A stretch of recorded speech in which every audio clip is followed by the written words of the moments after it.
There's this terrible thing that happens in Genesis chapter 3. It's a very familiar story to us, but I think sometimes we can get so sunk down into what happens in the fall that we lose sight of the beautiful vision that is created in Genesis 1 and 2 of what humanity was intended for. We were intended to bear the image of God and to do so perfectly in limited human form. And that's what we're heading toward at a later date. That's what we see in Revelation, that idea restored. But the question is, what are we supposed to do between Genesis 1 and 2 and what we see at the end of Revelation? And that answer is given to us repeatedly in the scriptures: be holy, for I am holy.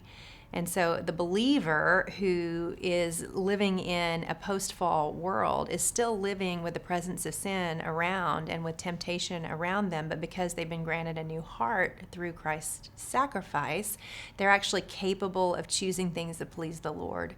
And we do that over the course of a lifetime. We don't do it perfectly, but we do it incrementally better as time goes by. And sometimes, I think everybody would testify, it feels like imperceptibly, incrementally in some areas of our lives.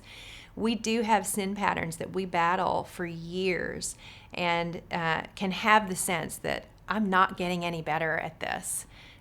This re-imaging thing that is supposed to be happening in me, where I begin to look as I was intended to look, that I look like Christ, who perfectly imaged the Father.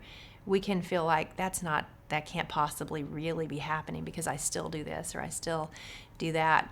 But I think that's probably because of that simultaneous thing that happens the longer you're a Christ follower. You grow in your awareness of just how terrible sin is. And so any sin that continues in your life, you are perceiving with more and more accuracy than you did 10 years ago, 15 years ago, which is probably why Paul calls himself annoyingly the chiefest of sinners. And we all want to say, yeah, I'm pretty sure that's not you. But that's the way that we all feel, even those of us who have been in the faith for a long time. And I think we should understand that even that awareness is a demonstration that sanctification is occurring. That's part of what it means to be re-imaged. So it's a growing awareness of the depth and extent of our sin, and at the same time, a growing desire to choose what pleases the Lord in everything we do.